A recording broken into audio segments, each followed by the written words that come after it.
This is the story of a man named Stanley. Stanley worked for a company in a big building where he was employee number 427.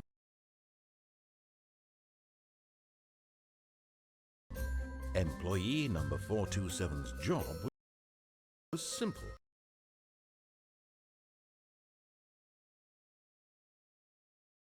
He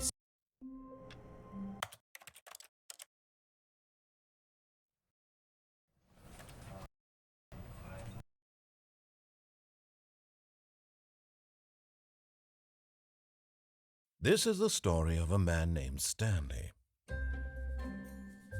Stanley worked for a company in a big building where he was employee number 427. Employee number 427's job was simple. He sat at his desk in room 427 and he pushed buttons on a keyboard. Orders came to him through a monitor on his desk, telling him what buttons to push, how long to push them, and in what order. This is what employee 427 did every day of every month of every year. And although others might have considered it soul-rending, Stanley relished every moment that the orders came in, as though he had been made exactly for this job. And Stanley was happy.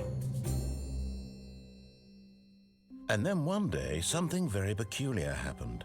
Something that would forever change Stanley. Something he would never quite forget. He had been at his desk for nearly an hour when he realized that not one single order had arrived on the monitor for him to follow. No one had showed up to give him instructions, call a meeting, or even say hi. Never in all his years at the company had this happened, this complete isolation. Something was very clearly wrong. Shocked, frozen solid, Stanley found himself unable to move for the longest time. But as he came to his wits and regained his senses, he got up from his desk and stepped out of his office.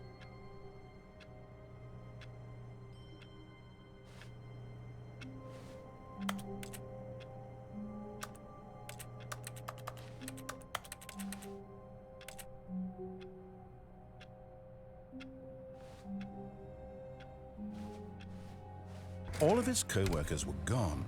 What could it mean? Stanley decided to go to the meeting room. Perhaps he had simply missed a memo.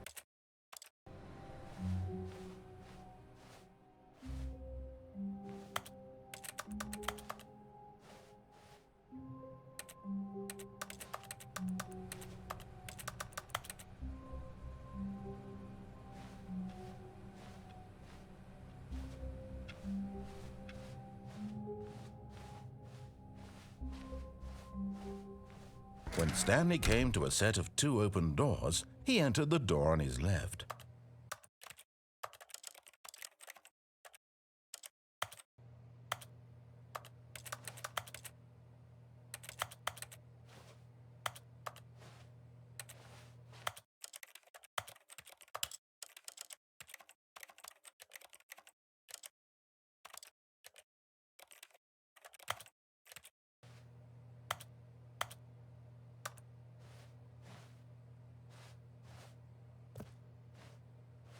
This was not the correct way to the meeting room, and Stanley knew it perfectly well. Perhaps he wanted to stop by the employee lounge first, just to admire it.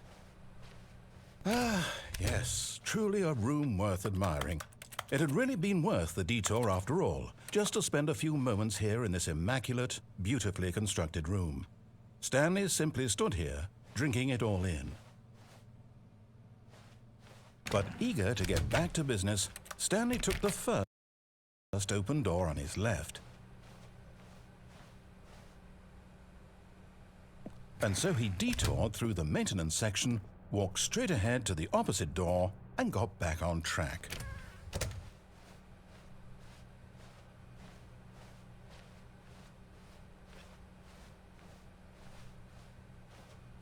Yet there was not a single person here either. Feeling a wave of disbelief, Stanley decided to go up to his boss's office, hoping he might find an answer there.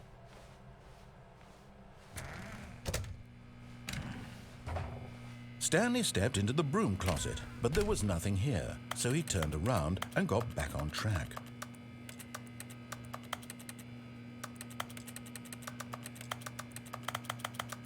There was nothing here. No choice to make, no path to follow, just an empty broom closet. No reason to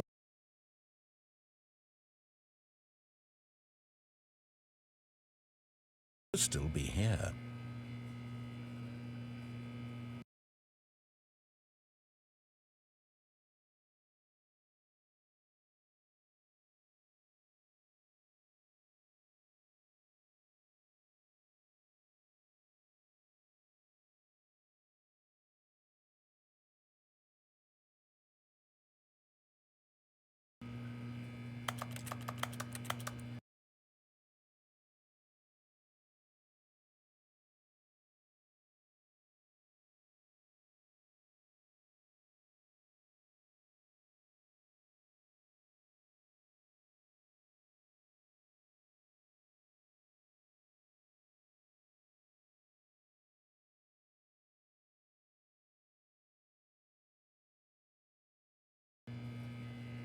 It was baffling that Stanley was still just sitting in the broom closet. He wasn't even doing anything. At least if there was something to interact with, he'd be justified in some way. As it is, he's literally just standing there doing sweet FA.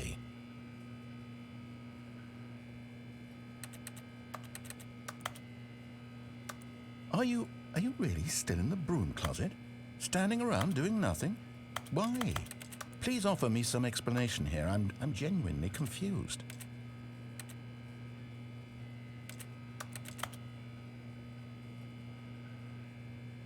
You do realize there's no choice or anything in here, right?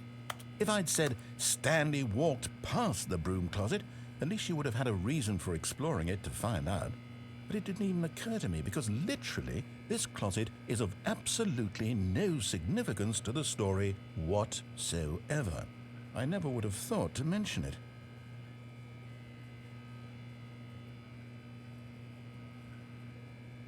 Maybe to you this is somehow its own branching path. Maybe when you go talk about this with your friends you'll say, "Oh, did you get the broom closet ending? The broom closet ending was my favorite." I hope your friends find this concerning.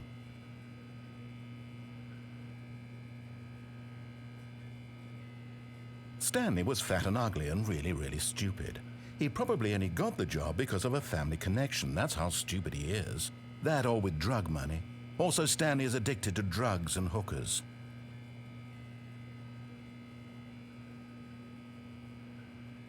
Well, I've come to a very definite conclusion about what's going on right now. You're dead. You got to this broom closet, explored it a bit, and were just about to leave because there's nothing here when a physical malady of some sort shut down your central nervous system and you collapsed on the keyboard. Well, in a situation like this, the responsible thing is to alert someone nearby so as to ensure that your body is taken care of before it begins to decompose. Hello? Anyone who happens to be nearby? The person at this computer is dead. They have fallen prey to any number of your countless human physiological vulnerabilities. It's indicative of the long-term sustainability of your species. Please remove their corpse from the area and instruct another human to take their place, making sure they understand basic first-person video game mechanics and filling them in on the history of narrative tropes in video gaming, so that the irony and insightful commentary of this game is not lost on them. All right, when you've done that, just step out into the hallway. Ah, second player, it's good to have you on board. I guarantee you can't do any worse than the person who came before you. You too? Unbelievable. I'm at the mercy of an entire species of invalids. Perhaps there's a monkey nearby you can hand the controls to. A fish? Fungus? Look, you can hammer out the details. I'm not particularly picky. I'll just be waiting for when you're ready to pick up the story again.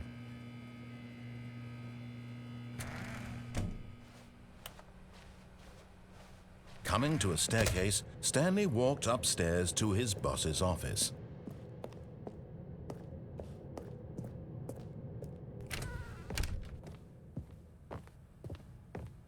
Stepping into his manager's office, Stanley was once again stunned to discover not an indication of any human life. Shocked, unraveled, Stanley wondered in disbelief who orchestrated this. What dark secret was being held from him? What he could not have known was that the keypad behind the boss's desk guarded the terrible truth that his boss had been keeping from him. And so the boss had assigned it an extra secret PIN number, 2845. But yet incredibly, by simply pushing random buttons on the keypad, Stanley happened to input the correct code by sheer luck. Amazing. He stepped into the newly opened passageway.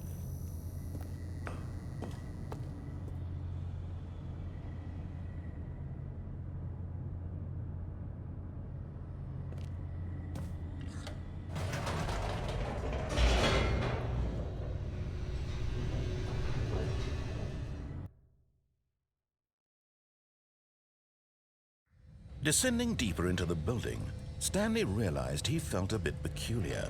It was a stirring of emotion in his chest, as though he felt more free to think for himself, to question the nature of his job.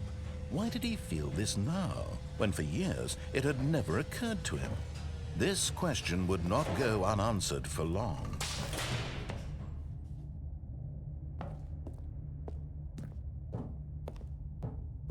Stanley walked straight ahead through the large door that read Mind Control Facility.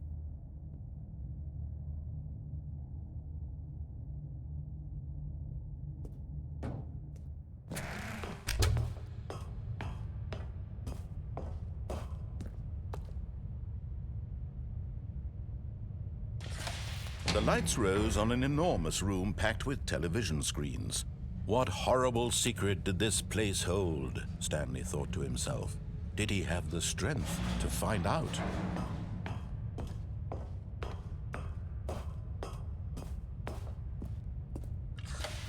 Now the monitors jumped to life, their true nature revealed. Each bore the number of an employee in the building, Stanley's co-workers. The lives of so many individuals reduced to images on a screen, and Stanley, one of them, eternally monitored in this place where freedom meant nothing.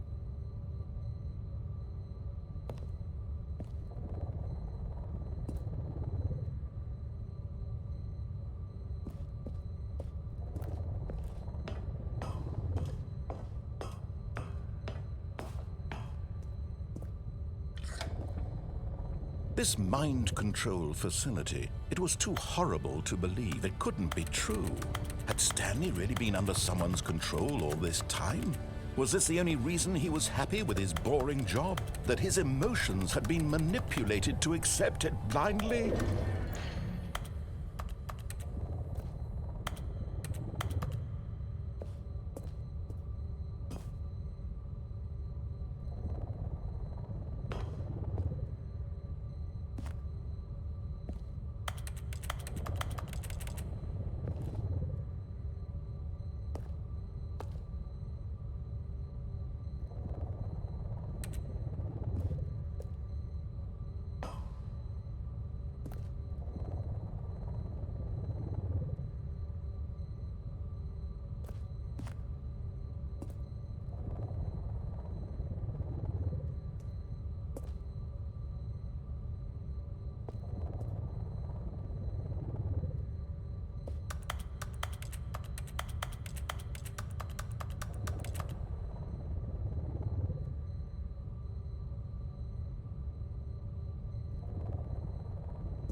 No, he refused to believe it. He couldn't accept it. His own life in someone else's control? Never! It was unthinkable. Wasn't it? Was it even possible? Had he truly spent his entire life utterly blind to the world? But here was the proof, the heart of the operation. Controls labeled with emotions, happy or sad or content. Walking, eating, working, all of it monitored and commanded from this very place.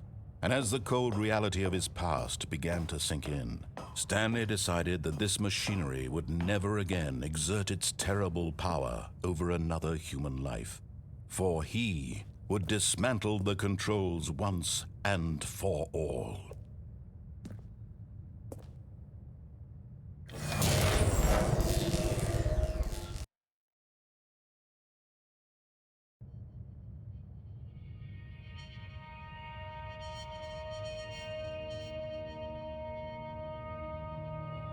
Blackness and a rising chill of uncertainty. Was it over? Yes. He had won. He had defeated the machine, unshackled himself from someone else's command. Freedom was mere moments away. And yet, even as the immense door slowly opened, Stanley reflected on how many puzzles still lay unsolved. Where had his co-workers gone?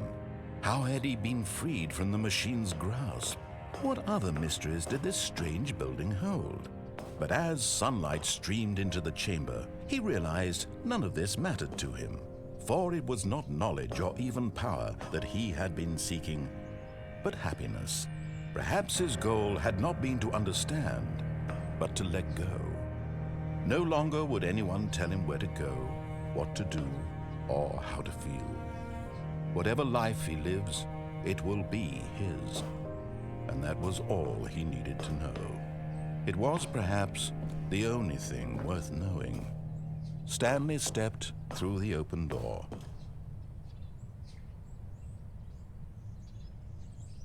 Stanley felt the cool breeze upon his skin, the feeling of liberation, the immense possibility of the new path before him. This was exactly the way, right now, that things were meant to happen. And Stanley was happy.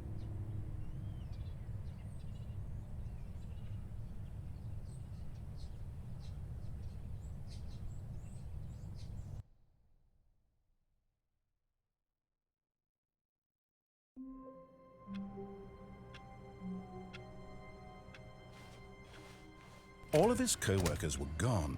What could it mean? Stanley decided to go to the meeting room. Perhaps he had simply missed a memo. No matter how hard Stanley looked, he couldn't find a trace of his co-workers.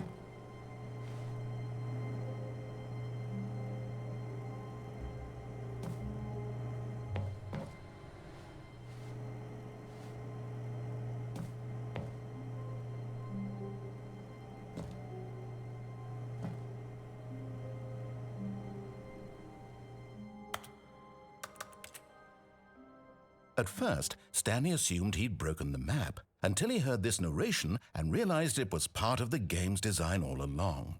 He then praised the game for its insightful and witty commentary into the nature of video game structure and its examination of structural narrative tropes. So, now that you're here, what do you think? Isn't this a fun and unique place to be? Why don't we take a minute just to drink it all in?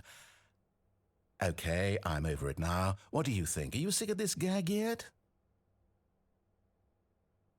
Well, I don't know how to say this politely, but you could literally just hit escape and restart the game any old time you want, like right now.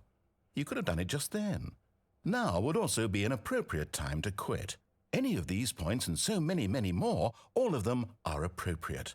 I'm enjoying what seems to be an internal conflict going on where you are literally unable to act on your own desires to restart the game. So, just to push the envelope, I'm going to try and make this as miserable as possible and see how long you can maintain. There once was a man named Stanley, who people considered so manly. But the truth must be told, he was not very old and was quite particularly gangly. What Stanley liked most was buttons. He pushed them like some kind of glutton. He did it all day in a meaningful way, but his brain had long ceased to function. Which is why he is in this parable and lives an existence quite terrible. And if you are not strong and keep playing along, you too will become quite unbearable. Yes. You too will become quite unbearable.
All of his co-workers were gone.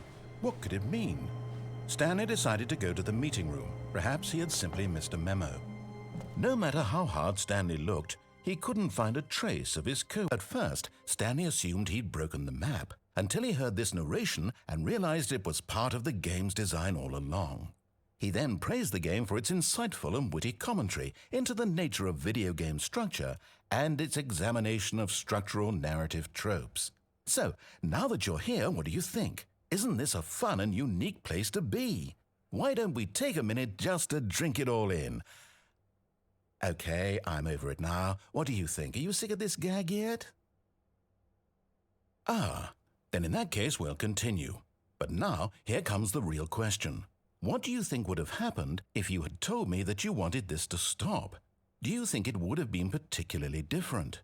Would I have taken the same idea but rephrased it superficially to fit that answer? Perhaps you never would even have thought of it if I hadn't brought up the issue in the first place. Oh, now think about it.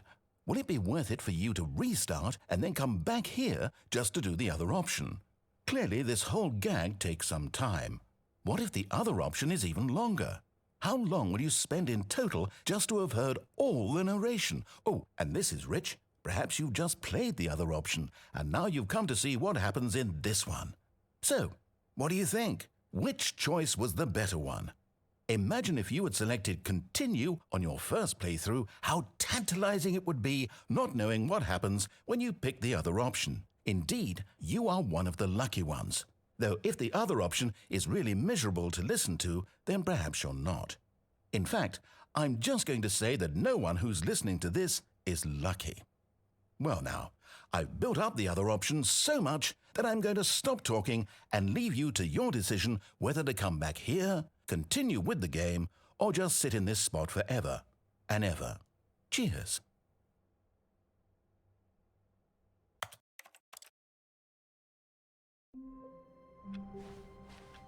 All of his co-workers were gone. What could it mean? Stanley decided to go to the meeting room. Perhaps he had simply missed a memo.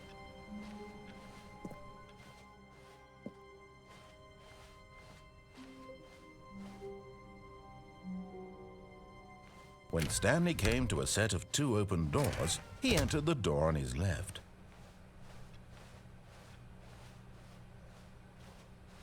Yet there was not a single person here either. Feeling a wave of disbelief, Stanley decided to go up to his boss's office, hoping he might find an answer there. Coming to a staircase, Stanley walked upstairs to his boss's office.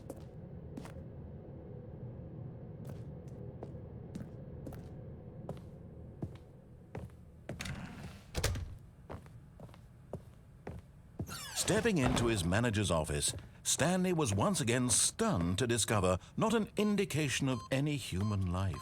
What could it? Stanley was in such a rush to get through the story as quickly as possible, he didn't even have a single minute to just let the narrator talk. That kind of anxiety isn't healthy, so he relaxed for a few moments with some calming New Age music.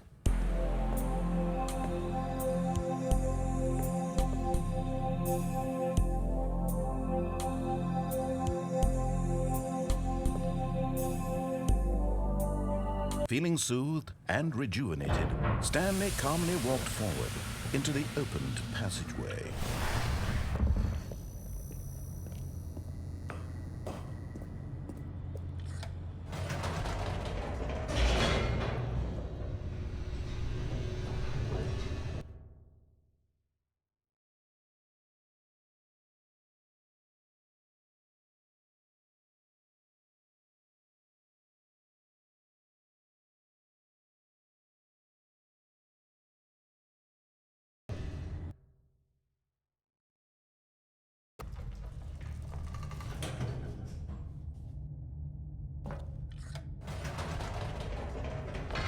Whoops, nope, never mind.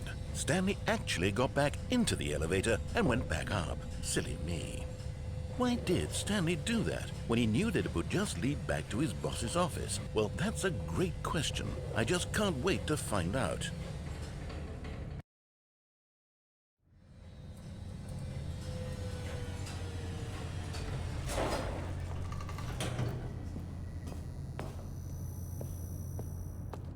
Here we are, Stanley. It's your boss's office. Exactly the way it was before you got onto the elevator. It's still just exactly what it is. What a decision you've made to come up here and look at the office again. This has fleshed out the plot of the story in new and fascinating ways I could have never anticipated. It's that keen eye for storytelling that you have, an incisive rapid fire of critical plot points, one after the other, weaving a rich tapestry of uncompromising narrative. Wow! I'm bolted to the edge of my seat.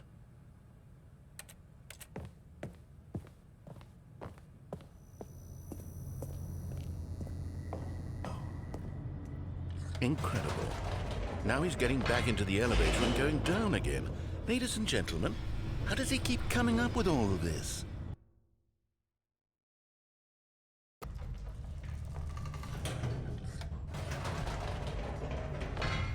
Did you think we were going to go forward down the spooky corridor? No. It's time once again to go back up in the elevator. I can't even begin to grapple with what might be up there. Is it the boss's office again? Or what? If it's the boss's office this time, the suspense is killing me.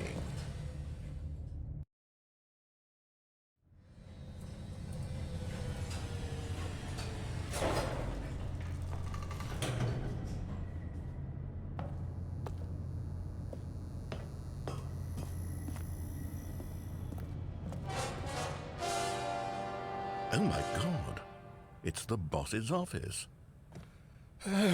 This absolutely changes everything for me.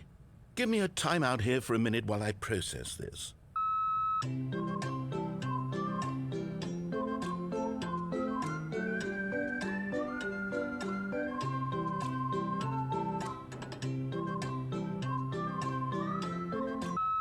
Okay, I'm ready. I'm prepared to embrace this stunning revelation and to move forward with... No! No, wait! No! I need more time to process.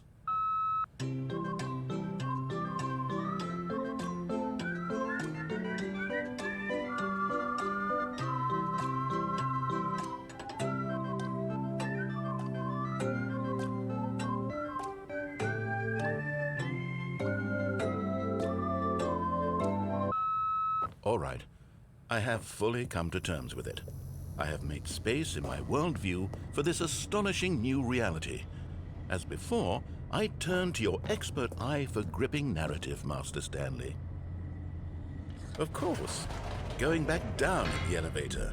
How did I not anticipate it? I mean, sure, now it's obvious, but you have to understand that 30 seconds ago, this kind of thing had never been attempted before. I had no frame of reference to even anticipate it. That's just how revelatory Stanley's decision-making is, a breath of fresh air in a landscape of storytelling that has grown stale and repetitive.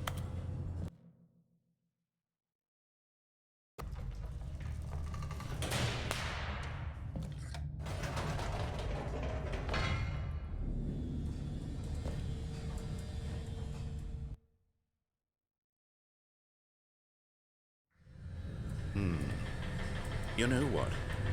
I've just thought of something. Hold on, let's stop for a moment.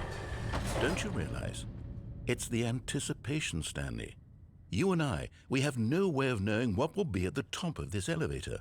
But the suspense, the agony of waiting and anticipating and having to guess, that's the real thrill. Oh, I simply don't want to let that feeling go. It's so precious, so fleeting. Why don't we take this elevator ride nice and slow? There we go. Isn't this so much more exciting? You know, Stanley, it seems like nowadays the only thing that audiences want is to be shocked as loudly and frequently as possible. They want big, explosive moments flung right in their faces from the very moment that things get started. But where's the tension? Where's the trust in the audience to build a slow and nuanced appreciation for the story, the characters? Why aren't we given time to imagine the surprises, to have to think and to anticipate and then to marvel at the eventual reveal? This is storytelling, Stanley. What you and I are doing right now. This is the most exciting narrative to be developed in years, and it's really all because of you. You're the one who took this bold step of revisiting the exact same locations over and over. Truly, I mean it. This is unique and different. It's not like anything else out there. You see, I want stories that surprise me, Stanley. I want to have to think. I want to be engaged and not pandered to. We're being fed such unimaginative drivel all the time, and we all know it, which is why we're so starved for content that makes us feel sharp and vital and alive. That's why people like you so much, Stanley, because you're not afraid to spit in the face of tradition. You're a role model, you know?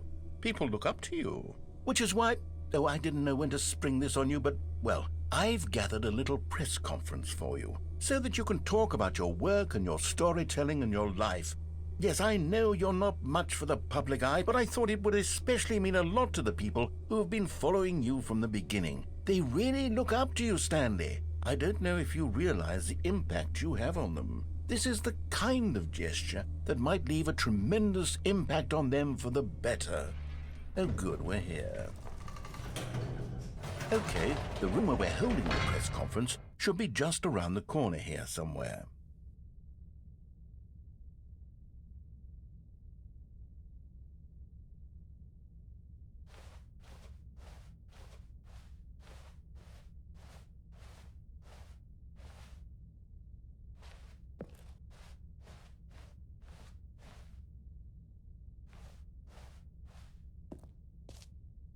Ah, yes, here it is, just through this door.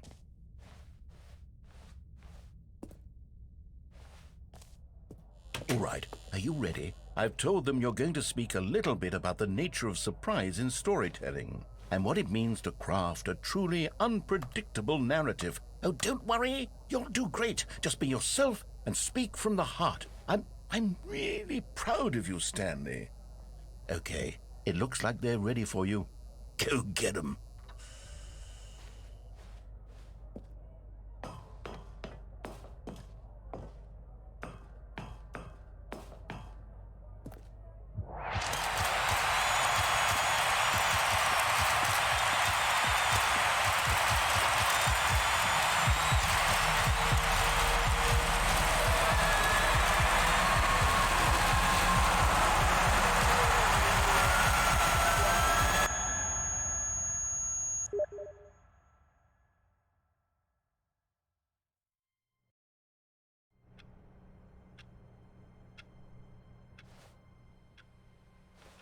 How long was I sitting there? Stanley wondered to himself. Minutes? Days? Centuries? Did something crucial happen while my senses were turned?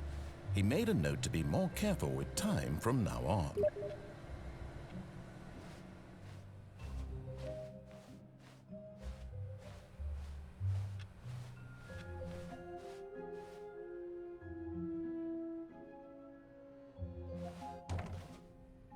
Oh, new content?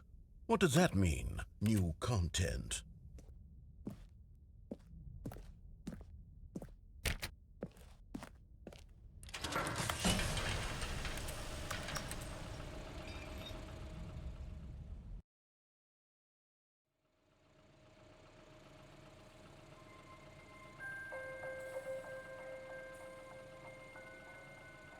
Hello, and thank you for playing the Stanley Parable Ultra Deluxe. As you may know, the Stanley Parable was a video game released in 2013 on home computers. After receiving critical and commercial success, it was expanded upon in 2022 with the Stanley Parable Ultra Deluxe, a reimagining of the game for consoles and home computers. The Stanley Parable Ultra Deluxe features exciting new content that broadens and expands the world of the Stanley Parable, delighting audiences the world over. Please, step inside and see what thrilling new adventures await in the Stanley Parable Ultra Deluxe. Oh, well, this sounds delightful. I'm very excited to see the thrilling new Ultra Deluxe content.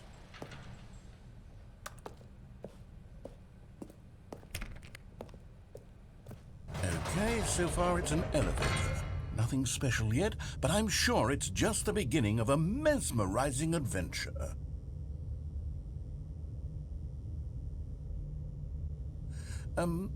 Is it broken? What's going on here? Should we be moving somewhere or... Oh, there we go. All right, finally, at long last, it's on to the new content. I've never been more ready. Let's do it.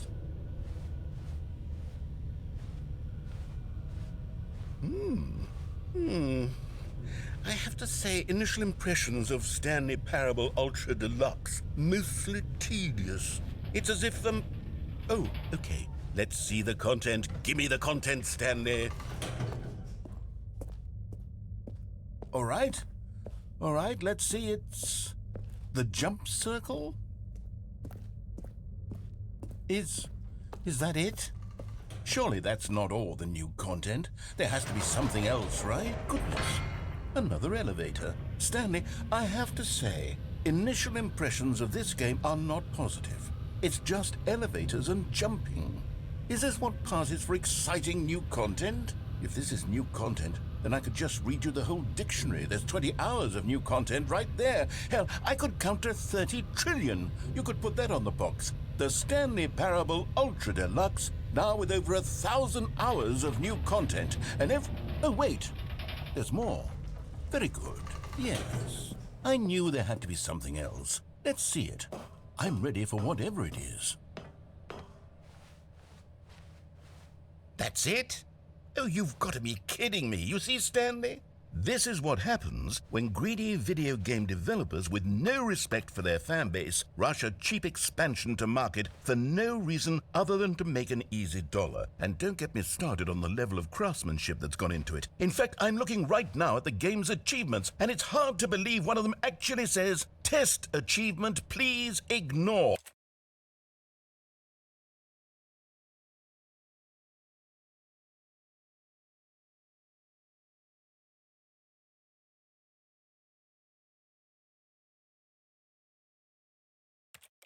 What quality assurance department signed off on this? I'm infuriated and I'm offended, and I intend to find these people on Twitter and hold them personally accountable. It's my fault, Stanley. I built up too much anticipation around the new content, I'm afraid. It could never have lived up to such expectations. If you're still with me, why don't we just reset the game, and we'll try to get back to what the Stanley Parable is really about. No frills, no gimmicks. Just you and me having a great time together like always. What do you say, friend?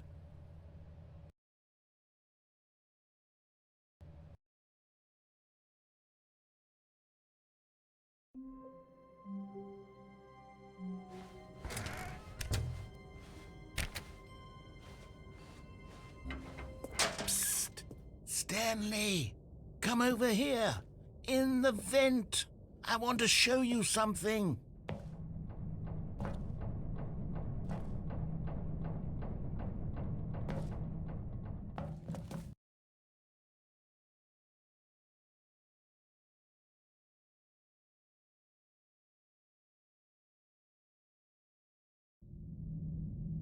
Okay, you remember how cheap and unsatisfying the new Ultra Deluxe content turned out to be? Well, it got me thinking about the past and how much better the Stanley Parable used to be.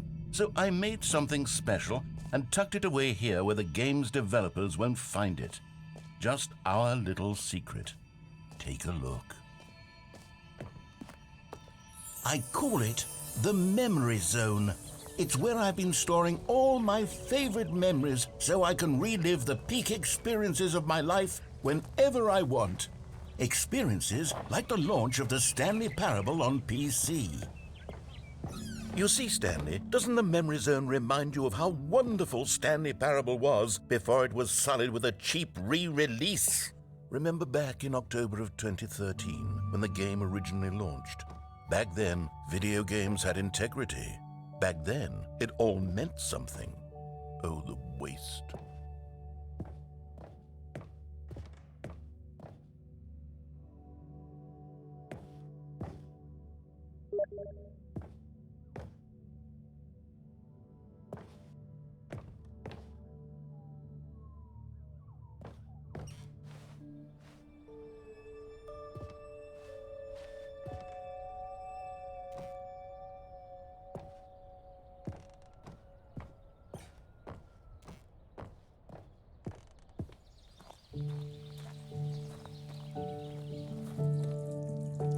And over here is where I keep reviews of the Stanley Parable. Like this stunning triumph of games journalism, 10 out of 10 from Destructoid.com. James Stephanie Sterling writes, and I quote, "Where so many games that aspire to be more than games end up less than any form of art, Stanley Parable strives and then succeeds to be every game ever created." Did you hear that, Stanley? Every game ever created. That's how grand and all-encompassing the original Stanley Parable was. It was literally every game ever created. It was Skyrim, it was Persona 3, it was all of them, and now it's nothing. It's no games at all. It isn't even the Stanley Parable anymore.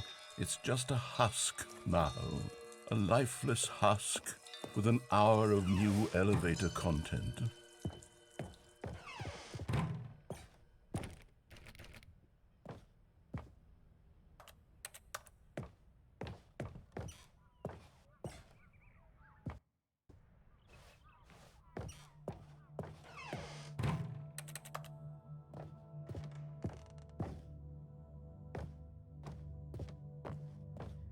Here's another moving passage, this time from GameSpot.com.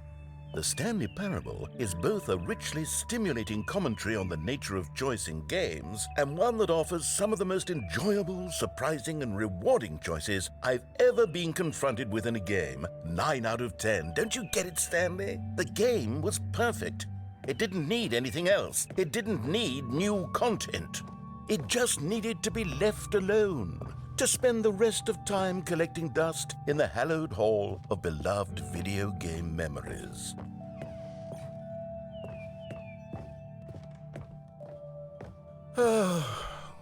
These were simpler times, Stanley, but I wouldn't give to go back To have it all over again?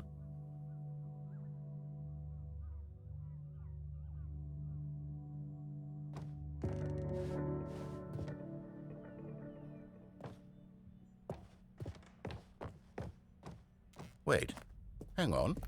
I don't recall this part of the memory zone before. What's this? What's down here? Oh no. Oh God, no. Stanley, it's a collection of reviews from Steam, the online video game distributor. I haven't looked at these in years.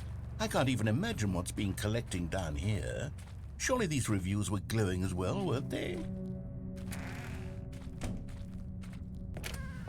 Honestly, I could not be bothered to play this game to full completion. The narrator is obnoxious and unfunny, with his humor and dialogue proving to be more irritating than entertaining. Unfunny!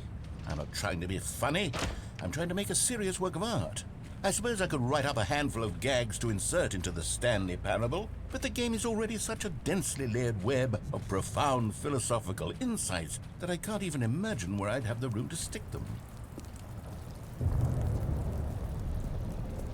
Okay, let's see what this one says. While the idea for the game is good, for someone who prefers non-linear games, this preachiness gets annoying fast. Preachy?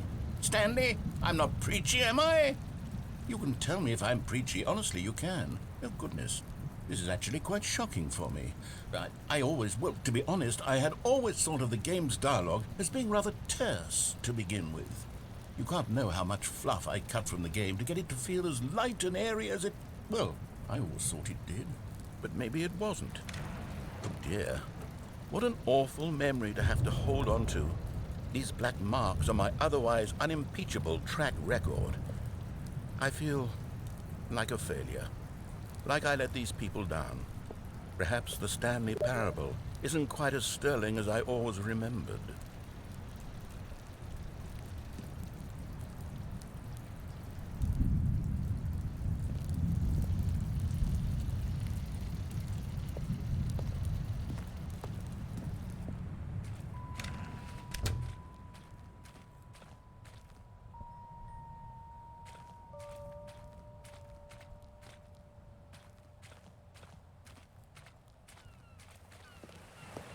What's this one got to say? You constantly have to stop doing anything so the narrator can catch up with his long-winded explanations of what's happening. I wish there was a skip button. A skip button? Well, yes. Yes, I think we can do that. If I'm truly too preachy, then maybe letting you skip ahead for just a moment, surely it couldn't hurt. Not if it means we can strike these negative reviews from the record. Only positive reviews of the Stanley Parable. That's my motto today, and it's always been my motto. I'd do anything for the customer, Stanley. Yes, a skip button we shall have. And here it is. Go ahead and give it a shot. I'll pop you forward in time so that the second my incessant droning starts to bore you, with just the push of a button, you'll have zipped right past it. It's what the players have been asking for, and I'm very proud to have delivered. No more listening to me rambling on and on and on. No. The Stanley Parable is a game for the people, and if the people want silence, then by goodness, that's what they're going to get. Well, don't sit around waiting for me to shut up. Go ahead and make me shut up. Here, we'll pretend that I've just begun an interminable monologue, and it goes something like this. The story and the choices, or what have you, and therefore by becoming it is, so on and so forth, until inevitably we all until the end of time, at which time everything all at once, so now you see, blah blah blah blah blah blah blah blah blah blah blah blah blah blah blah. We've eaten too much and it can't be just yet, no, until 245. Got the logic of elimination working backwards, the deduction therefore becomes impossible to manufacture. It went on for nearly 10,000 years, until just yesterday, here and there, forward and back, and never a moment before lunchtime. It can't be. It's the only thing there is. How many billions left until so much more than forever ago? Which is why I say, the story, and the choices, or what have you, and therefore, by becoming it is, so on and so forth, until inevitably, we all until the end of time, at which time everything all at once, so, now you see, blah, blah, blah, blah, blah, blah, blah, blah, blah, blah, blah, blah, blah, blah, blah. We've eaten too much and it can't be just yet, no, until 245, that the logic of it. Oh, you're back, you see. You were only frozen in time for a few minutes, but it was plenty of time for me to deliver a long, rambling monologue full of unnecessary verbal flourishes and lengthy ruminations on the nature of choice in video games. Of course, I happen to believe it was perhaps one of my more profound such ruminations. Not that, of course, you need a description of it, but if I had to describe it, I'd say it was perhaps less of a rumination and more of a treatise. Or maybe a manifesto. Look, I'll outline it for you very briefly, and you can tell me what you think. Okay, so my theory is that any choice you've ever made is simply a series of choices made by the person who you are, or were, or will be at the time of having made said choice. That is to say, if by articulating a choice you've already made, you bring that choice, then by making no choice and saying nothing, are you not simply erecting in the sanctuary of time a monument to every person you've ever been, making every choice to which you've ever given your Greek gift of mortal and yet timeless thought? Or rather, do all of the choices you've ever made, in fact, make you more not this kind of person, and in fact do the very opposite? You see, it could in fact be both of these things at once. That you are both making choices and not making choices, and that they are both affecting you and not affecting you at the same time by virtue of the fact that you both are and... Well there, sport. You really did catch me rambling on a bit, didn't you? But that's the power of the button. The minute I start to go off on a thoughtless display of self-absorption, it's right at your fingertips to go poof, and it's all over. Oh, I can't wait to see what Cookie 9 will say about this, and whether they'll edit the rating of their Steam review, or at least change some of the wording, perhaps. To be honest, I don't even know if one can change their review in the first place. I guess I should become better educated on exactly how Steam works. Perhaps that would have been the smart thing to check on before I went about this whole exercise of making the skip button. Although I have to imagine that after seeing this exciting new technology at work... Okay, welcome back, Stanley. Now, I should say that the amount of time the button has been skipping through is becoming longer and longer. That last one was, well, I want to say maybe 30, 45 minutes?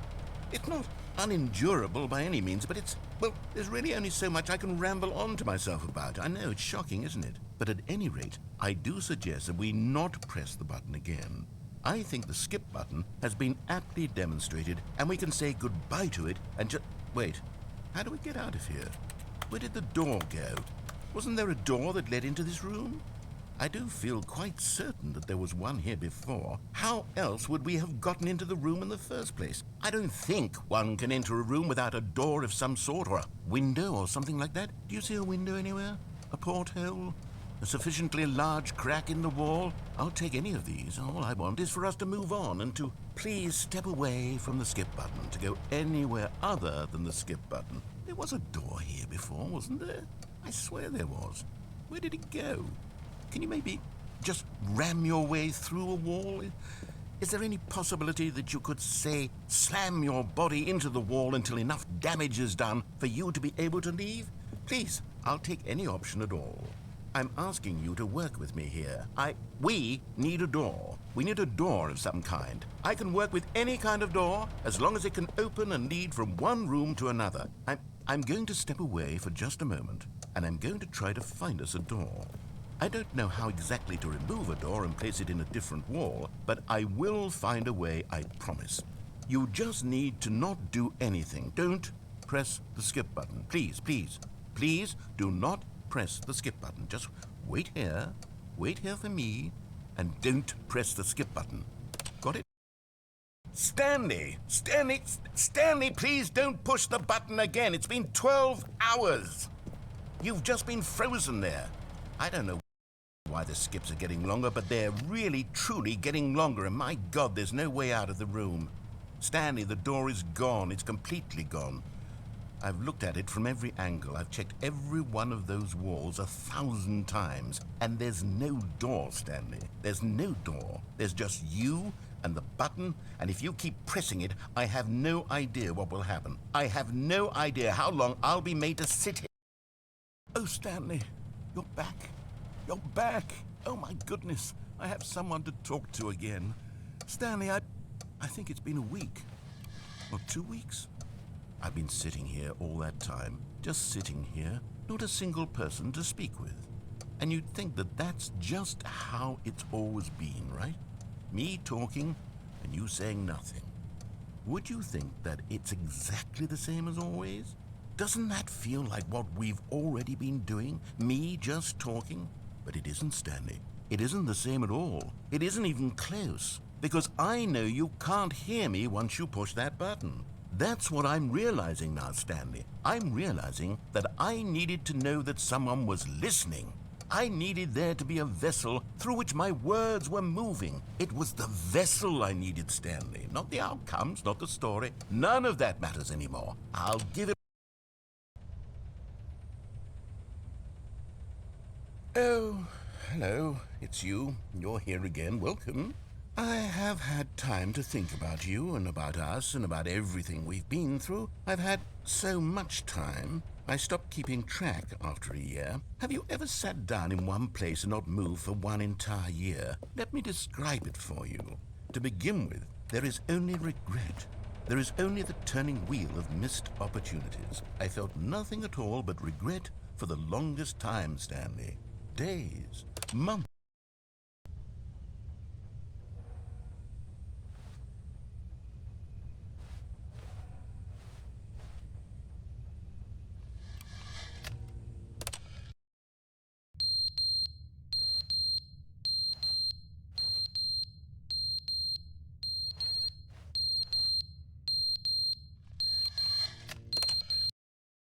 But they didn't understand the game was never meant to be funny. It was meant to have a point. It was meant to speak to the human condition. But where are the jokes? Where are the jokes? They bemoaned, they screamed, they gnashed their teeth and said, entertain us. It wasn't enough. They had to leave a pathetic little thumbs-down review and make all of their pitiful demands. But then, he's talking too much, they said. First, he didn't entertain us, now he won't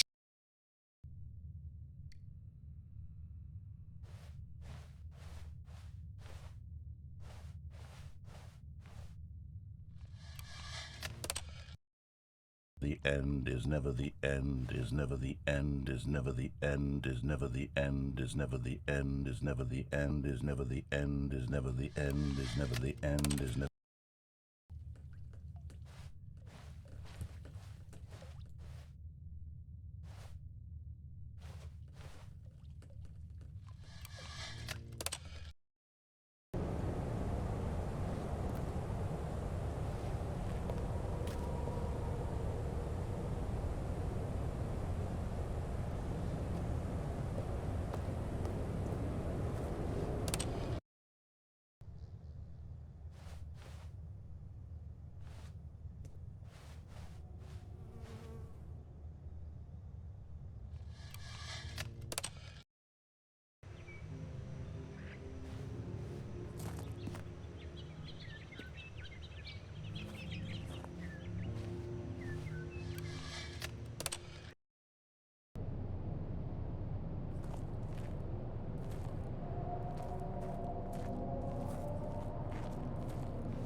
All of his co-workers were gone.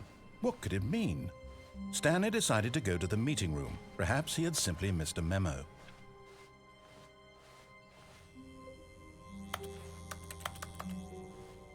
Oh, good. You notice my sign. Yes, I have something very exciting to show you.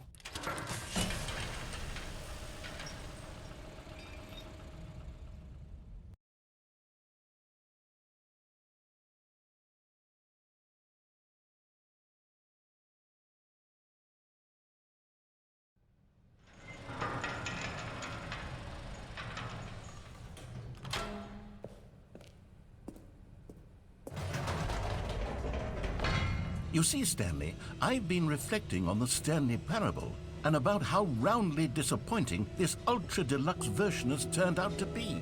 The original Stanley Parable was a landmark, and any new content for it should live up to that legacy. So forget this ultra deluxe nonsense. I say we take it one step even further.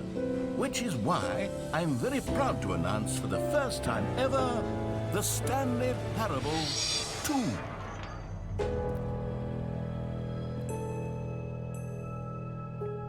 Yes, you see, isn't this far superior to a measly re-release with a few minor additions? Think of all the new territory we'll cover with a fully fledged sequel. An entirely new experience, built from the ground up. Why, there are so many possibilities. It could go in so many different directions. This is what fans have truly been asking for.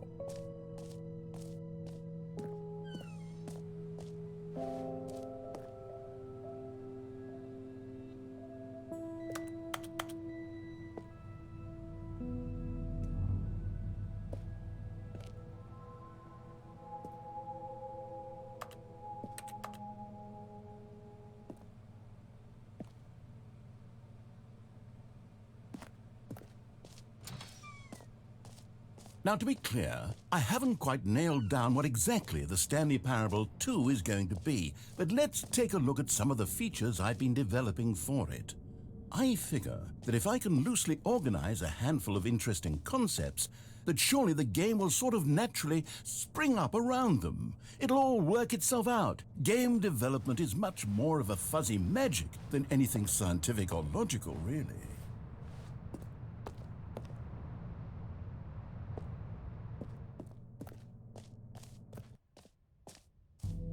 Here we are. Go on, try out some of the new features.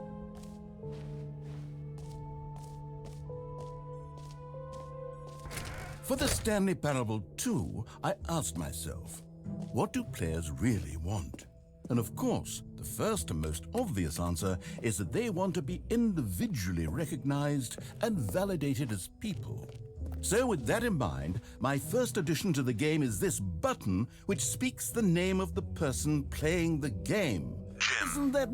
Sorry, I should have clarified. Right now, the button only says the name Jim. But of course, in the final game, this button will say your name, whatever name that is. Here, let's have you role-play as Jim to really simulate the full experience of this feature. Just play along. I promise you'll love it.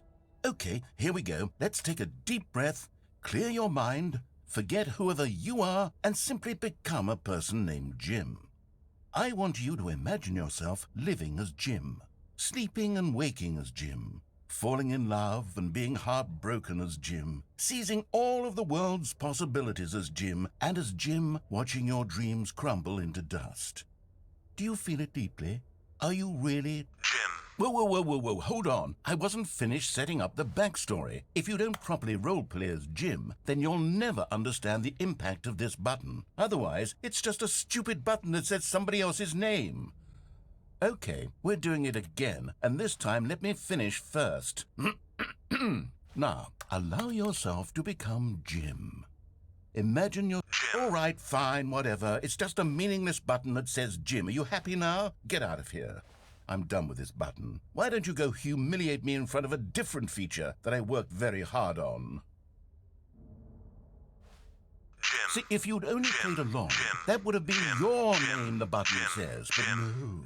Instead, I can't even think about it. I'm taking the Jim button away. Jim, Jim, Jim, Jim, Jim.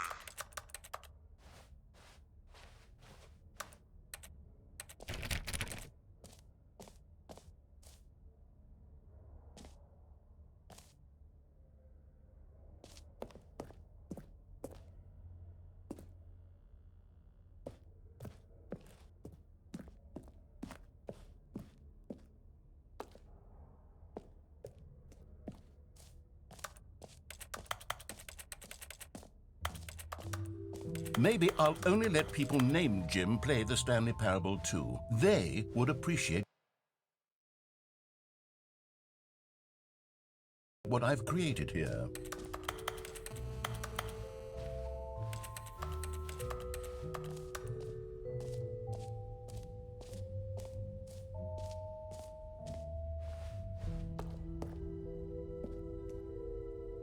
A common complaint of the Stanley Parable was that it was confusing and paradoxical, that it engendered a chaotic sense of reckless despair in those who played it. Well, I'm happy to say that after much consideration, I've engineered a clever solution to this fundamental problem with the game.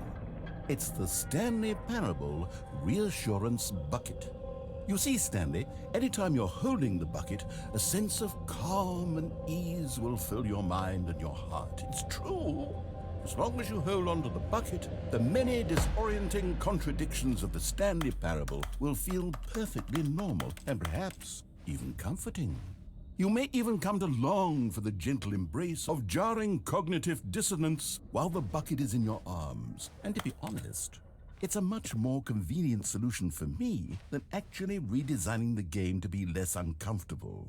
Can you imagine what a pain in the ass that would be? Yes, the bucket is the perfect solution. Come on, give it a try. Can you feel it? The glow of comfort, even in the face of crushing despair, must already be sweeping through your body. And in fact, can I say that I do believe the bucket lends you an air of charisma as well? I think that just holding it has made you the slightest bit more attractive as a person. The benefits of the bucket seem to go on and on, don't they? All this and more await you in the Stanley Parable 2.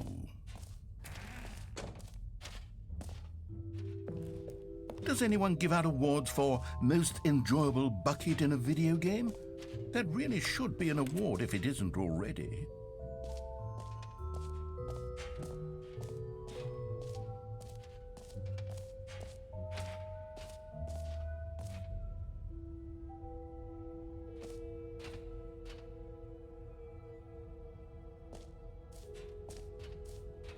Calling it the Stanley Parable 2 is just so much catchier than Ultra Deluxe, don't you think? Ultra Deluxe? What does it even mean? But the Stanley Parable 2, now that's an artistic statement right there. It's future-oriented. It screams progress and innovation and long-term franchising potential. You know what, Stanley? I actually think the jump circle was a pretty good idea. I'd like to hang on to that for the sequel.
Stanley, here's an idea that I'm truly fond of. It's never been done before in a video game. This is in fact a hole that you can fall down forever. That's right, infinite falling. You can fall until the end of time if you like. A stunning leap forward for video games as a medium.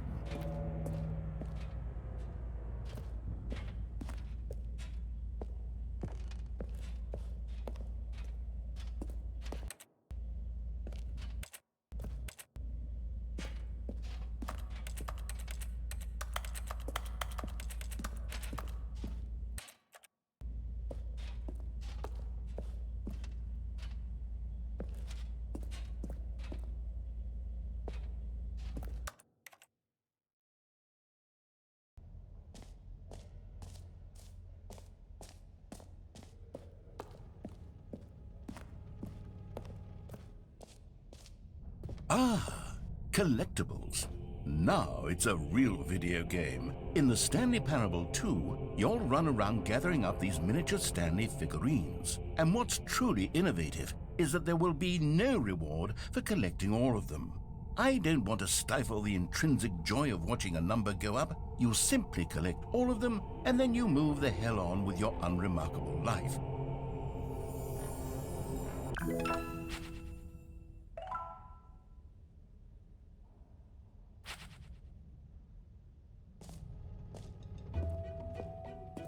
God, it really is the worst when you collect everything in a video game and then they give you a big fancy reward for it. Calling it the Stanley Parable 2 is just so much catchier than Ultra Deluxe, don't you think?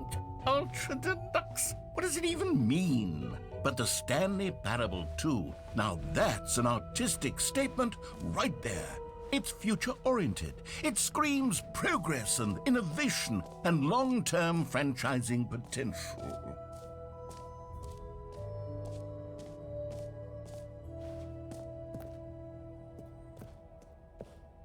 A common complaint of the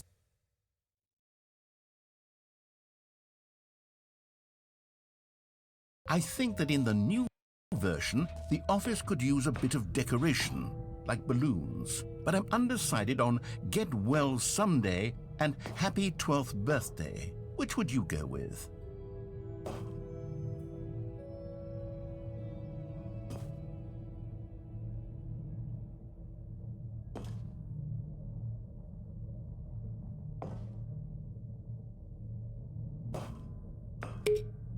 You know, sometimes when you solicit another person's opinion, it makes you realize that you knew which one you actually really wanted all along. Happy 12th birthday, step-niece, it is.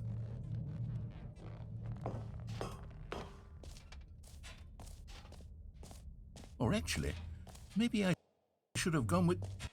No, I've made my decision, we're moving on.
Stanley, here's an idea that I'm truly fond of. It's never been done before in a video game. This is in fact a hole that you can fall down forever. That's right, infinite falling. You can fall until the end of time if you like. A stunning leap forward for video games as a medium.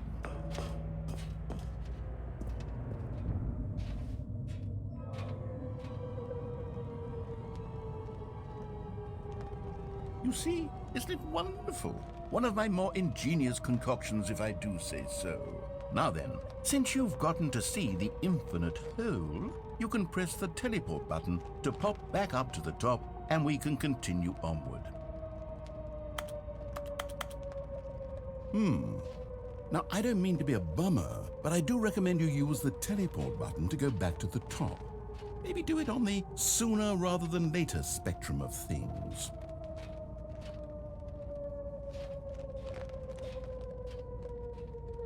Okay, Stanley, I don't know quite how to say this tactfully, but it's possible that I slightly exaggerated the infinite nature of the hole. Is it a very, very deep hole? To be certain it is. It's an extremely deep hole. I don't want anyone to say that it isn't an astonishingly deep hole. It is. Is it infinite? Well, that sort of depends on your definition of infinity. From one perspective, the infinite is merely philosophical in nature. It's more of a... Okay, well, good for you. You found the bottom of the hole. You found me out, Stanley. I'm a liar and a cheat, and you're so clever. Look, I think the issue here is just that you're unusually fascinated by falling. What normal person actually wants to fall infinitely? I figured the hole was as deep as anyone would actually need. Don't you put this on me. Maybe you're the problem. Look, things got a little heated there. I think we both said some things we didn't mean. Why don't we just put all this behind us and agree to just call the hole mostly infinite? If that works for you, then go ahead and press the teleport button to warp up to the top of the hole and we can move on. I'll just be up here when you're ready. Great. Now, I'm very... Oh, for heaven... You see, I was right. The problem is you. The problem is that you like holes too much. Not normal. A normal person would have said, yep, that's an infinite hole right there, goes on forever till the end of time. Don't need to see it all, but not you. Oh, no, no, no, no. You have a weird sort of... Oh. Did the hole seem even shorter to you this time? I couldn't help but feel like you spent a little less time in there than you did before. I mean, admittedly, I didn't make an infinite hole, but I didn't think it was that not infinite. Well, I suppose once again there's nothing to do here. If you decide you've had enough of the hole, you can hit the teleport button and come join me up above. Had enough? I'm positively thrilled. Gosh, how could I have guessed? You're back in the hole. If this starts to become a thing where... Wow. Okay. Yes. I'm starting to become extremely certain that the hole is not only not infinite, but that it's growing steadily less and less infinite. I suspect that I'm starting to hit the point where it's no longer feasible to call the hole infinitely deep, even by the lax overall standards for accountability and marketing. What's going on here? Stanley, I have no explanation for the uncertain nature of the hole's length. Here, let's try something. Let's pop back up to the top, and we'll see if it gets any shorter. Well, there it is. The shame of my lie has come to haunt me. Not only is the hole not infinite, but it's barely even a hole at this point. It's more of a concavity, or even a very aggressive divot. How is this still appealing to you? I know you're obsessed with holes, but at this depth, I just can't see this scratching the itch. Oh, who am I to judge? You just do whatever it is you're here to do and hit the teleport button when you're ready to move on. Is the, teleport button not working? You sure? Well, I mean, I really don't have an explanation. Still nothing? Well, I suppose there is one thing I can do to fix this. I'm out. Goodbye, Stanley. You couldn't bear to be away from the hole, and now you'll get more time with it than you could ever have asked for. It's a win for everyone. You get to be with the hole, I get to do literally anything else. Take care, Stanley. I hope you and the hole have a wonderful rest of eternity together.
Stanley? Stanley? Stanley? Oh, good, you're awake. It seems you had sort of dozed off there, drifting away into dreamland. But we can't have that, Stanley, because this hole is just so darn fascinating that I want you to be wide awake for every second of it. You don't want to miss a single moment. So how about if I just pop in from time to time and wake you up to keep you really, truly focused on the hole? From the looks of things, you and I will have many, many years here in this hole, and I'm looking forward to all of them. Stay alert, Stanley. I'll be back. Toodlepip.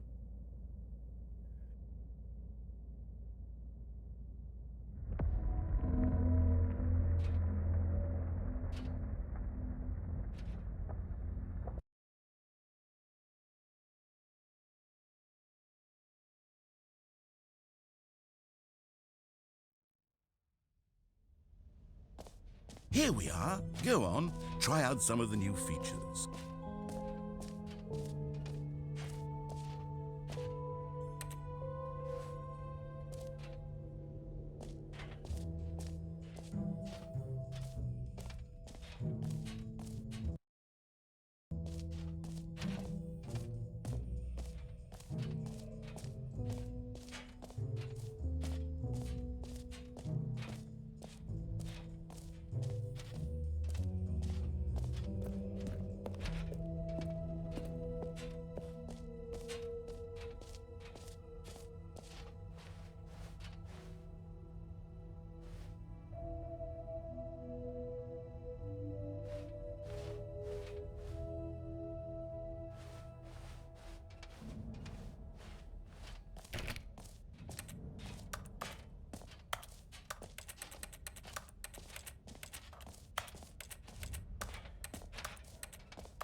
Now here's something special. You remember that broken test achievement that got left in the game on accident? Well, I'm developing a technology to simply give you the achievement.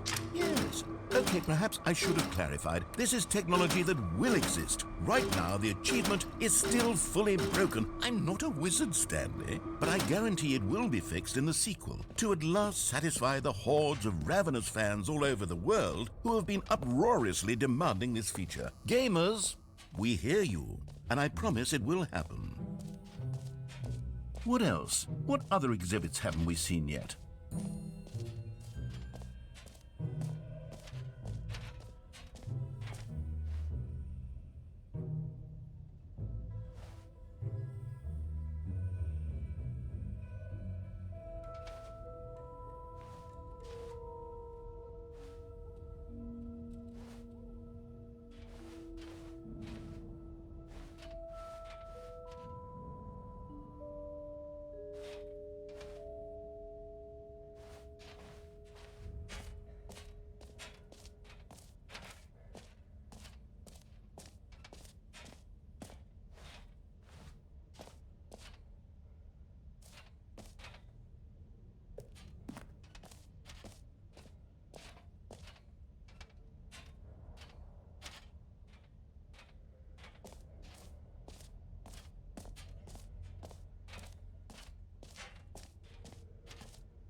All right, have you seen everything you wanted to? Ready to move on now?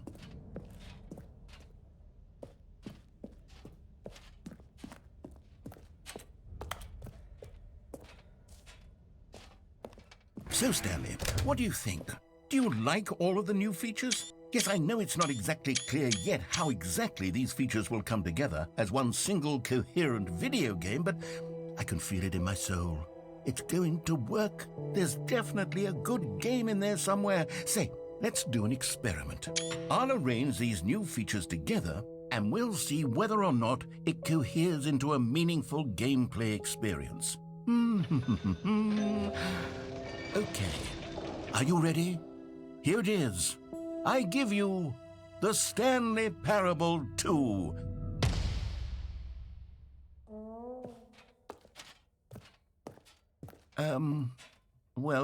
I mean, there's potential here, right? It's sort of... Okay, never mind.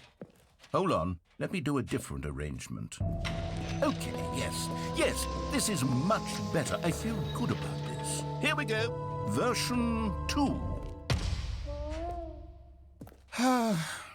Who am I kidding, Stanley? This isn't a coherent video game at all. It's a lot of gags. And I do very much enjoy creating gags, but they don't add up to anything. I wanted more than anything to create a sequel that would capture all the magic of the first game. I wanted fans to love it. No matter how good these gags are, they won't stand on their own. They would need the structure and the gameplay of the original. Wait, maybe that's it. I can take the original Stanley Parable and simply, well, insert a few of my new features into it. Tastefully, of course. With respect. With care for the vision and integrity of the original game. Would it possibly work? I suppose it could. But it would need a really, really tremendous title screen. A title screen that says with bold and uncompromising conviction, "This is the Stanley Parable 2. It can whip something up. All right, perfect. Go ahead. Take a look.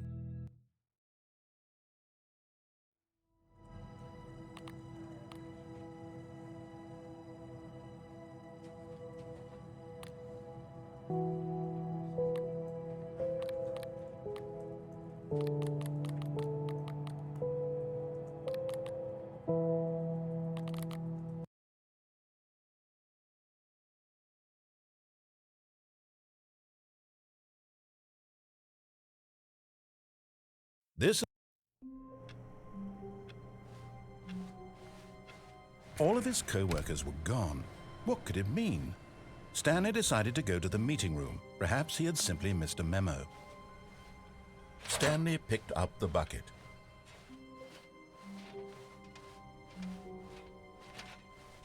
Stanley...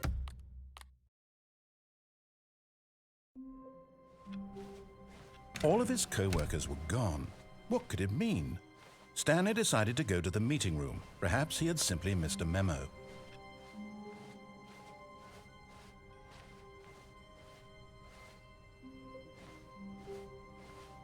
When Stanley came to a set of 2 open doors, this was not the correct way to the meeting room, and Stanley knew it perfectly well. Perhaps he wanted to stop by the employee lounge first, just to admire it. Wow, yes, this room. But eager to get back to business, Stanley took the first open door on his left. Stanley was so bad at following directions, it's incredible he wasn't fired years ago.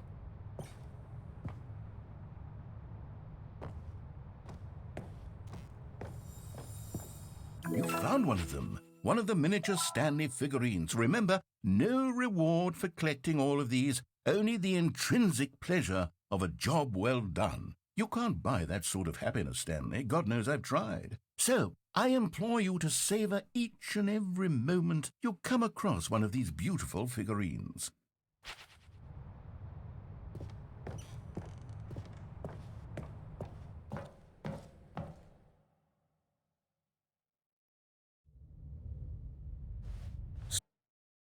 Stanley had now gotten himself so far off the beaten path that it seemed the office had begun. So far off the beaten path that it seemed the office had begun. So far off the beaten path that it seemed the office had begun. So far off the beaten. You didn't think I was actually just a recording, did you? What a silly and trite explanation that would be. All the back and forth between you and me, all the absurd adventures we've been through, and it all turns out I'm just a tape recording? It was all just in Stanley's head. I bet that's the kind of twist you think is revelatory. I bet each and every time you watch a movie where it turns out all to be in the main character's imagination, you must absolutely bolt off the couch in pure shock at the phenomenal and intricate storytelling. It must be so simple to be you. Life being an unending waterfall of surprises and delights. How much more exciting you must find the world than the rest of us do. Now I've become sad. Look what you've done to me. This is all your fault.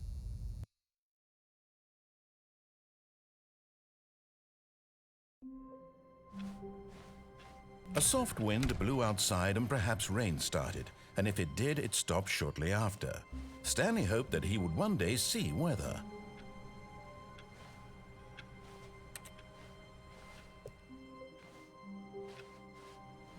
Stanley lifted the bucket into his arms, and a wave of comfort rushed over him. Stanley clutched the bucket tightly to his chest and entered the door on his left.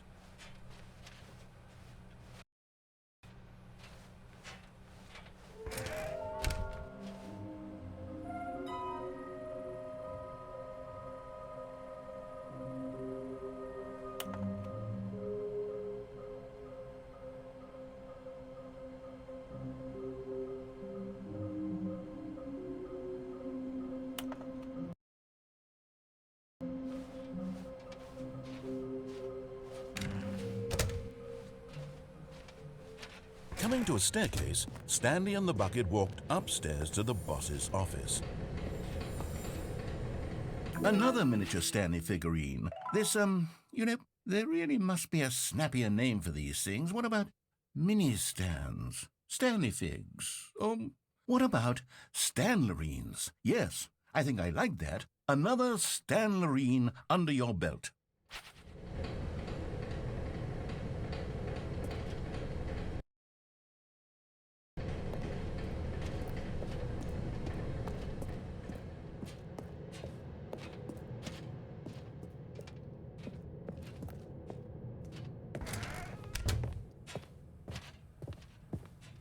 Stepping into his manager's office, Stanley was once again stunned to discover not an indication of any human life. Crushed by the... But Stanley guessed the correct code by sheer luck. Was it that the bucket knew all along? Was the bucket guiding him? Yes, this is certainly the most logical explanation. Okay, I'm going back to the name of these little Stanley figurines, and now I'm torn between Stanlerines and Figlies. What do you think, Stanley? What name better encapsulates the intrinsic sense of happiness that you get from seeing a small number in the corner of your screen go up by 1? Let me sit on it. I'm sure it will come to me.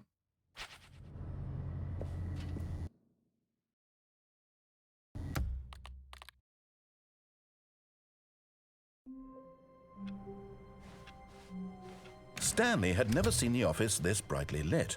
Was it a sign of something? He hoped it was. The confusion and the chaos all seemed to melt away as Stanley embraced the bucket. Stanley clutched the bucket tightly to his chest. This was not the correct way to the meeting room, but Stanley had felt the bucket calling to him, telling him that the employee lounge was simply the place to be. And here it was. Had the bucket turned out to be correct? No, never mind. The bucket was wrong. Stanley took the door on his left to go back to the meeting room. No, Said the bucket. don't go to the meeting room. Go somewhere else. The cargo lift, yes. Go there. Go to... But Stanley feared that any path he walked might lead to the separation of himself and the bucket, his dearest friend. So he threw himself to his death, that they might die in one another's arms. How deeply touching. Stanley had never seen the office this brightly lit. Was it a sign of something? He hoped it warmth.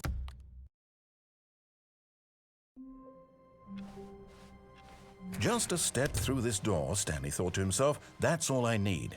If I can make it through this door, I can make it through them all.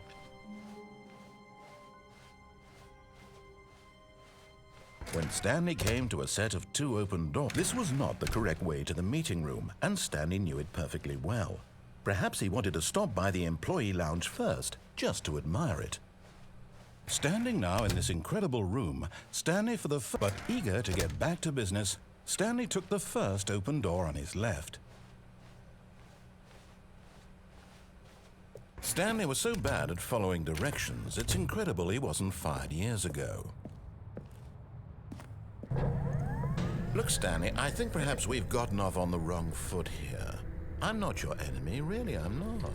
I realize that investing your trust in someone else can be difficult, but the fact is that the story has been about nothing but you all this time. There's someone you've been neglecting, Stanley. What? Really? I was in the middle of something. Do you have zero consideration for others? Are you that convinced that I want something bad to happen to you? Why, I don't know how to convince you of this, but I really do want to help you, to show you something beautiful. Look, let me prove it. Let me prove that I'm on your side. Give me a chance. You're getting close now, Stanley. You've nearly gotten all of the Figler anlarines. Very soon, you'll collect the last one, and then the first number will equal the second number, and that will be it. We'll be different people by then. Different in the sense that we used to have none of them, and now we have them all. You can't go back to when you had no Figler anlarines. None of us can.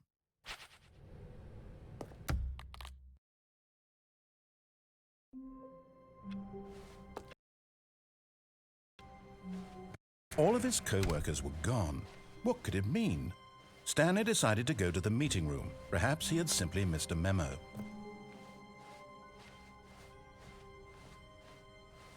When Stanley came to a set of 2 open doors, he entered the door on his left.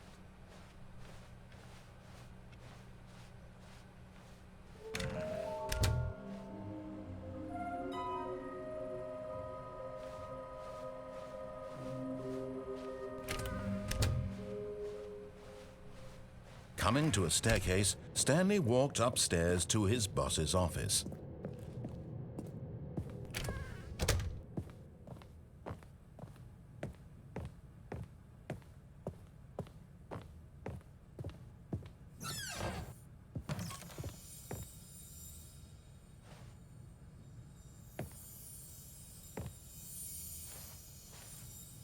And there it is, the last Stiggly Wiggly. Savor this moment, Stanley. This is a real accomplishment. This is doing something just for the sake of doing it. Where so many people expect to be rewarded for the most trivial achievements, you've insisted that a job well done is its own reward.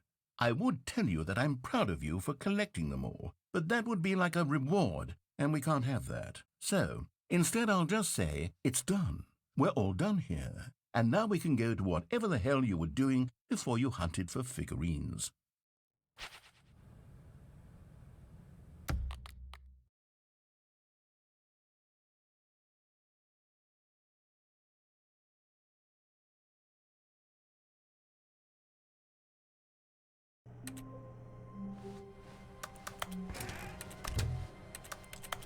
Stanley, I'm sorry, but I have to put a pause on things. It's those figurines, those Figlers. I haven't stopped thinking about them since you nabbed every last one. Wasn't it just the most intrinsically fulfilling moment of your entire life? Didn't it fill you to the brim with inner richness? Yes, I know we're supposed to be telling a story, but won't you please indulge me with one more trip back to the memory zone? I would love nothing more than to revisit the figurines. Just one more time.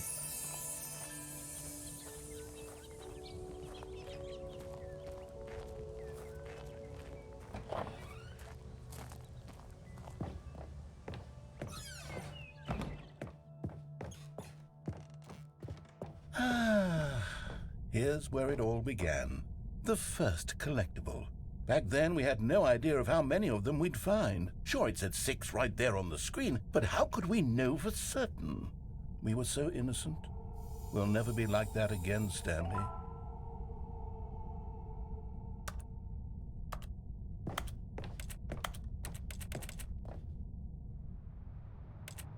And here was a second Stanlerine.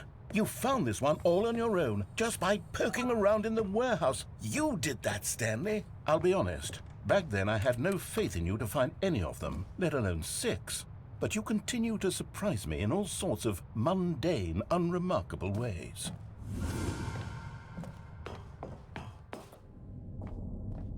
Okay, let's do a little quiz.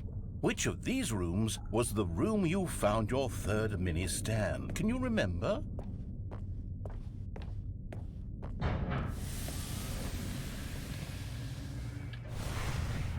No. Behind the boss's office was the 4th place you found a Figanli, not the 3rd. Well, I guess perhaps I shouldn't be surprised. Memories like these are so precious and so cherished that they all just sort of blend together, don't they? You know what? If the boss's office feels like the 3rd place you found a collectible, then who am I to go making judgments? Let's see, what came next? Oh yes, we found a Figley in this pink room. Oh well, I can't actually say I remember being in this room, but it's here in the memory zone, so it must have happened.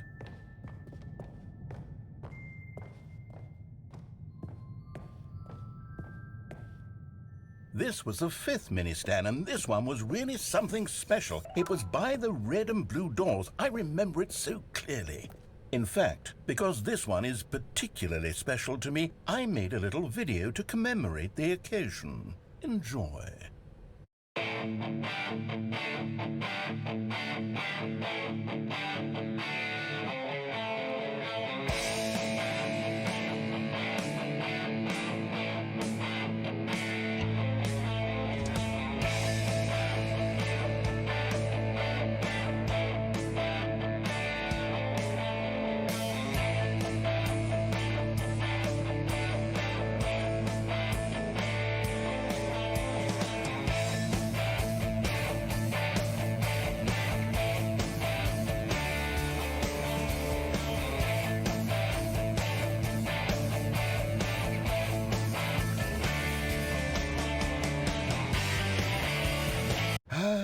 Takes you back, doesn't it? I spent a lot of time making that video, but it was 8 minutes I wouldn't have spent on anything else.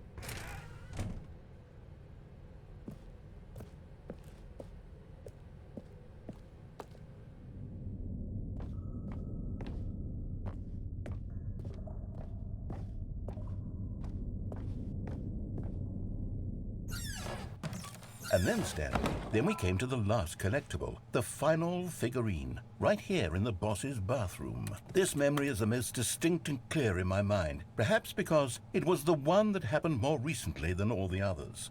Who can truly say how the mind works? All I know is that this is the moment where you picked up a Figley and I thought to myself, yes, that's all of them. They're all collected.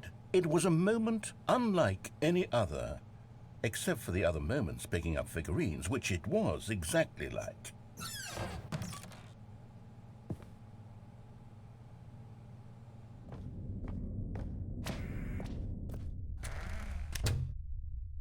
And then there was no more, because we've caught up to the present moment. Nothing left to do but move onward into the future. Goodbye, Memory Zone.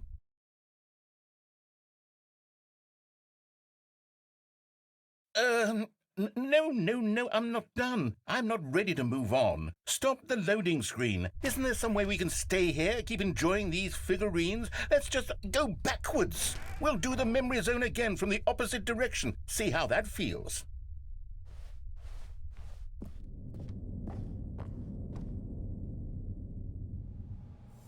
Okay, yes, the boss's bathroom. I remember this. I must say, of all the figurines we looked at in our initial tour of the memory zone, this one is the most distinct and clear in my mind. Let's keep going, I want more. And here's where I made that video. Don't you remember the video we watched?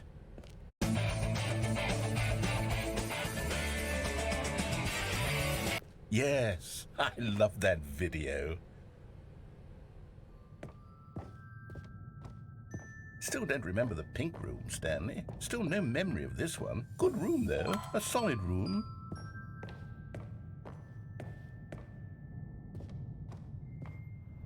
These really were a treat to hunt down. You know, if there had been any kind of reward for finding all of these, it really would have neutered the intrinsic joy of collecting them. I'm very glad we resisted the temptation.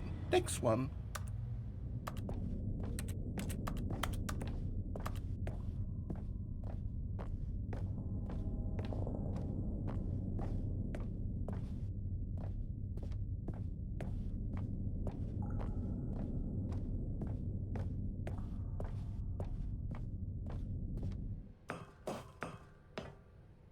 This was our second Figley. Don't you remember? Yes, I remember it too.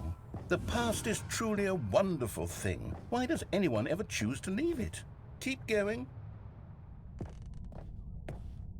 This is it, the very first one we found in the exhibit where I introduced you to the figlarines. Oh, I want more memories, Stanley. I want to keep going. What else is there? What came before this?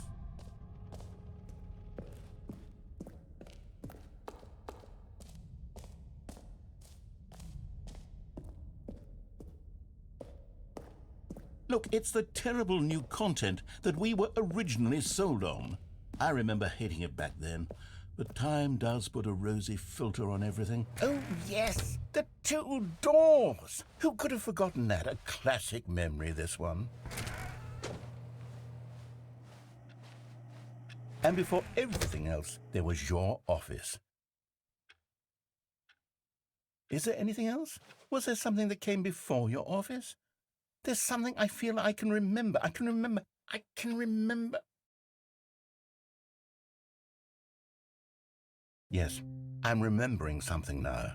I remember before this whole story got started. Back then I was different.